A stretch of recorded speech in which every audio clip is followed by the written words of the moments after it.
حضرت امام غزالی رحمت اللہ تعالی علیہ منہاج العابدین میں نقل فرماتے ہیں کہ گناہ ایک زہر ہے، زہر بندے کے اندر چلا جائے بندے کو چین مل جاتا ہے؟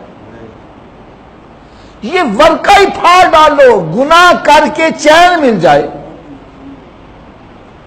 اگر آپ کو میری بات ابھی بھی سمجھ نہیں آتی، میں آپ کو ایک اور آسان سی مثال دے دوں۔ میں آپ کے یہاں آتا ہوں درس دینے کے لیے، میں جب بھی آتا ہوں ہر بندہ محبت اور پیار سے ملتا ہے، اور اگر میں یہاں آؤں لوگوں سے فراڈ کر جاؤں، کسی کے ساتھ ظلم و زیادتی کر دوں، تو مسجد کے اندر تو کیا مسجد کے باہر سے گزرتے ہوئے میرے اندر خوف ہوگا کہ یار جس کے ساتھ میں نے زیارت کی وہ کہیں بدلہ لینے تو نہیں آ گیا۔ میرے قریب سے کوئی موٹر سائیکل والا ہی گزرے گا، ایک دم دل کے اندر خوف آ جائے گا کہ کہیں یہ انتقام لینے والا تو نہیں آ گیا۔ بس یہ سمجھو نیکی نور ہے، نور اندر جاتا ہے بندے کو سکون آتا چلا جاتا ہے، اور گناہ ایک زہر ہے، زہر اندر چلا جائے تو بندے کا سکون برباد ہو جاتا ہے۔ آپ کو میں ایک واقعہ سناتا ہوں۔ ہمارے ایک عزیز، ان کی شادی تھی، شادی پہ انہوں نے اپنے ملنے گلنے والے ان کو دعوت دی تھی، تو میں بھی چلا گیا ہوا تھا۔ وہاں پر ایک وہ کیا ہوتا ہے، کان ٹوٹا ہوتا ہے کہ کیا ہوتا ہے، وہ بدماش علاقے کا، اس نے وہ جناب وہ کڑے پہنے ہوئے ہیں اور مندریاں پہنی ہوئی ہیں، گریبان کھلا ہوا ہے اور گلے کے اندر بھی زنجیریں، اور دو باڈی گارڈ اس کے ادھر ہے، دو باڈی گارڈ نیچے کھڑے ہیں۔ یہ اس قسم کا میرا مطلب اس نے ماحول بنایا ہوا تھا۔ خیر میں ایک کمرے میں بیٹھا تھا تو کچھ دوست احباب نے کوشش کی کہ یار چلو اس کی ملاقات حافظ صاحب سے کروائی جائے، وہ پکڑا کے نا اس کو میرے پاس لے آئے۔ آپ یقین جانو گفتگو جب شروع ہوئی تو مجھے کہنے لگا حافظ صاحب زندگی آپ کی بہتر ہے۔ میں نے کہا بھائی میری بہتر کیسے ہے؟ اور تمہارے پاس کلاشن کوفیں، باڈی گارڈ، اور پھر جناب یہ سارے دولت آگے پیچھے، ہر بندہ تجھ سے ڈرتا ہے، تو میری زندگی کیسے بہتر ہوگی؟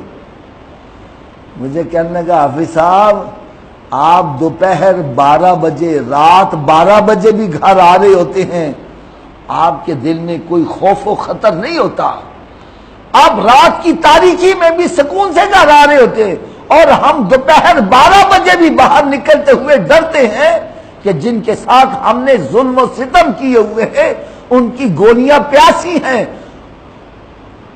ہم بغیر باڈی گارڈ کے دوپہر 12 بجے بھی باہر نہیں نکل سکتے۔ پھر کہنے لگا اور تو اور بات، ہمیں یہ بھی خطرہ ہوتا ہے یہ باڈی گارڈ ہی نہ کہیں بک جائے،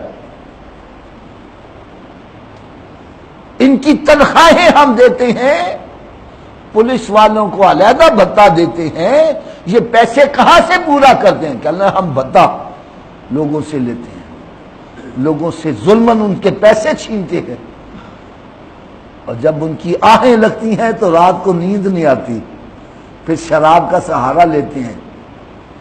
اس طرح ہم گناہوں کی دلدل کے اندر پھنستے چلے جاتے ہیں، اور کہنے لگا آپ کو کوئی فکر نہیں ہے، جب مرضی باہر جاؤ اندر آؤ، آپ کو کوئی خطرہ نہیں ہے۔ اور بات بھی حقیقت پر مبنی ہے، گناہ ایک زہر ہے، زہر بندے کے اندر چلا جائے اور بندے کو چین مل جائے، ایسا ممکن ہے؟ ہو ہی نہیں سکتا۔ بلکہ ہم اپنے روزمرہ کے اندر ذرا نظر دوڑائیں، کئی ایسے بندے اپنی زندگی سے تنگ آ جاتے ہیں، زہر کھا لیتے ہیں، کوئی گولیاں کھا لیتا ہے، کوئی کچھ کھا لیتا ہے، پھر چیختا ہے، چلاتا ہے، پھر اس کو پکڑ کے ہم جلدی سے ہاسپٹل لے کے جاتے ہیں، اور ڈاکٹر کی سب سے پہلی خواہش کیا ہوتی ہے؟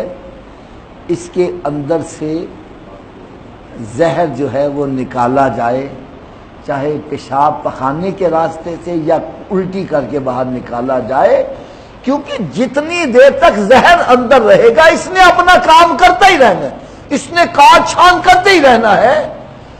اس کو باہر نکالا جائے اور پھر اس کی وجہ سے جو نقصان ہوا ہے اس کے لیے کوئی دوائی دی جائے،